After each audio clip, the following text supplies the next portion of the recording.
सोचिए, एक ऐसा संघर्ष जो दशकों से सुलग रहा है, लेकिन हाल ही में इसकी लपटें इतनी तेज हो गई हैं कि इसने पूरे इलाके को अपनी चपेट में ले लिया है।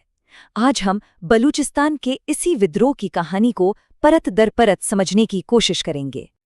तो साल 2024 की शुरुआत होती है और दशकों पुराना ये संघर्ष अचानक एक बिल्कुल नए और कहना चाहिए कि एक नाटकीय मोड़ पर आ जाता है। हमलों की एक ऐसी लहर उठी जो पहले कभी नहीं देखी गई थी, जिसने इस पूरे क्षेत्र को हिलाकर रख दिया। चलिए इसमें गहराई से उतरते हैं।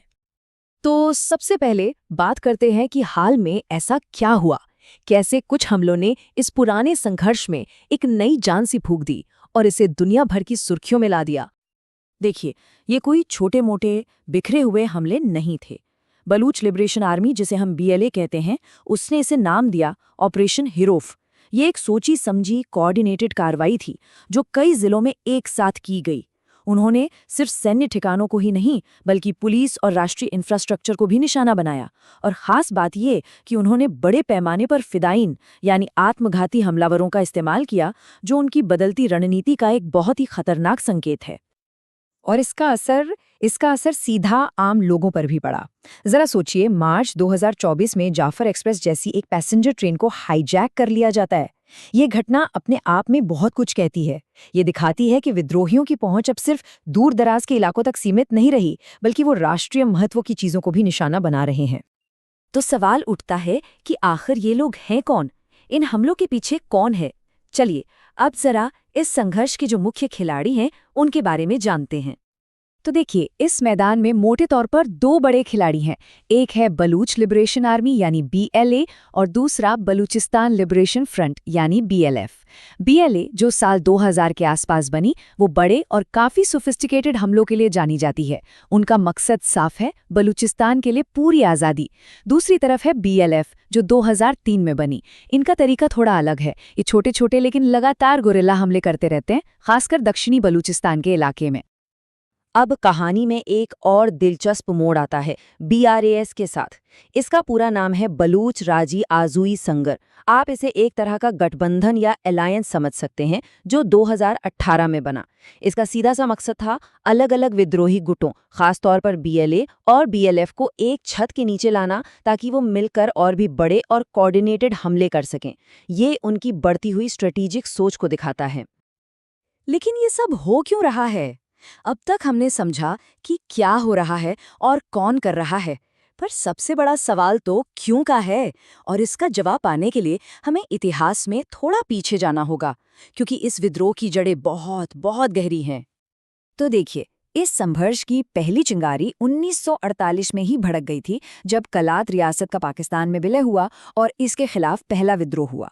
फिर 1970 के दशक में मामला और गर्मा गया, जब बलूचिस्तान की चुनी हुई सरकार को बर्खास्त कर दिया गया। और जो आज हम देख रहे हैं, ये इसका 5वां दौर है, जो 2000 के दशक में शुरू हुआ। लेकिन एक घटना जिसने इस आग में घी डालने का काम किया, वो थी 2006 में आदिवासी नेता नवाब अकबर बुख्ती की हत्या। इस घटना ने बहुत से लोगों को हथियार उठाने के लिए मजबूर कर दिया। अब देखिए, जब भी कोई ऐसा लंबा संघर्ष चलता है, तो इसकी सबसे भारी कीमत आम लोगों को चुकानी पड़ती है। अब हम बात करेंगे उस मानवीय पहलू की और उस गहरे अविश्वास की जो वहां के लोगों और सरकारी संस्थानों के बीच बन गया है। इस मानवीय संकट का सबसे दर्दनाक चेहरा है जबरन गुमशुदगियां या एनफोर्स्ड डिसअपीयरेंसेस। और ये सिर्फ कोई आरोप नहीं है। खुद human rights commission of Pakistan यानी HRCP ने अपनी 2024 की रिपोर्ट में इसे इस इलाके की सबसे बड़ी और सबसे ज़रूरी मानवाधिकार चिंता बताया है। और ये है उस संकट का जीता जागता चेहरा। ये वो परिवार हैं जिनके अपने घर से उठाए गए और फिर कभी लौटे नहीं। वो बस जवाब मांग रहे हैं। ये तस्वीर सिर्फ एक विरोध प्रदर्शन की नहीं है, ये उन हजारों अनकही कहानियों और उस दर्द का प्रतीक है जो इस संघर्ष ने दिया है। और आंकड़े इस कहानी को और भी डरावना बना देते हैं। खुद पुलिस ने HRCP को जो डेटा दिया, उसके हिसाब से 2024 में जबरन गुमशुदगी के 192 मामले, 192 केस अभी भी अनसुलझे हैं। ये सिर्फ एक नंबर नहीं है, ये दिखाता है कि समस्या कितनी गहरी है और लोगों का विश्वास सिस्टम से क्यों उठ गया है। पर यह लड़ाई सिर्फ बलूचिस्तान या पाकिस्तान तक ही सीमित नहीं है। इसके तार अंतर्राष्ट्रीय स्तर पर भी जुड़े हैं, जो इसे और भी ज्यादा पेचीदा बना देते हैं। चलिए अब देखते हैं कि इसमें चीन और ईरान जैसे देशों की क्या भूमिका है। तो सबसे पहले बात करते हैं सीपैक की। इसका पूरा नाम है चाइना पाकिस्तान इकोनॉमिक कॉरिडोर। ये अरबों डॉलर का एक बहुत बड़ा इंफ्रास्ट्रक्चर प्रोजेक्ट है जो बलूचिस्तान के ग्वादर पोर्ट को सीधा चीन से जोड़ता है। कागज पर तो ये विकास की एक बहुत बड़ी तस्वीर दिखाता है, लेकिन जमीन पर इसकी हकीकत कई लोगों के लिए कुछ और ही है। बलूच राष्ट्रवादी गुटों के लिए सीपैक विकास का नहीं बल्कि शोषण का रास्ता है। उनका साफ तौर पर मानना है कि ये प्रोजेक्ट उनके संसाधनों को लूटने और उन्हें उनकी ही जमीन से बेदखल करने के लिए है। और यही वजह है कि सीपैक से जुड़े प्रोजेक्ट्स और चीनी नागरिक अक्सर इन हमलों का निशाना बनते हैं। और फिर आता है ईरान का एंगल।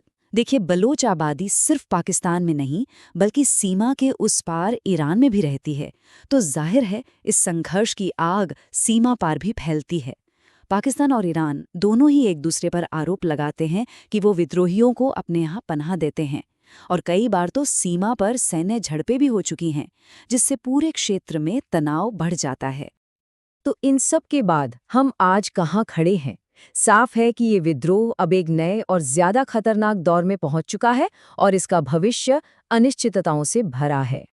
सबसे जरूरी बात जो समझने वाली है वो ये कि विद्रोही अपनी रणनीति बदल रहे हैं। वो अब सिर्फ जंगलों में छिपकर हमला करने वाले गुरिल्ला नहीं रहे। अब वो शहरों और हाईवेज पर कुछ समय के लिए कब्जा करने जैसी कोशिशें कर रहे हैं। ये एक बहुत बड़ा बदलाव है, क्योंकि ये सीधे सीधे स्टेट की अथॉरिटी को चैलेंज करता है। तो आखिर में एक बड़ा सवाल हमारे सामने खड़ा होता है। एक तरफ विद्रोही हैं जो लगातार मजबूत हो रहे हैं, नई नई तरकीबें अपना रहे हैं, और दूसरी तरफ लोगों की दशकों पुरानी शिकायतें हैं जिनका कोई हल नहीं निकला है। ऐसे में बलूचिस्तान का भविष्य क्या होगा, और उससे भी बड़ा सवाल इस पूरे क्षेत्र की स्थिरता का क्या होगा? ये एक ऐसा सवाल है जिसका जवाब शायद आने वाला वक्त ही देगा।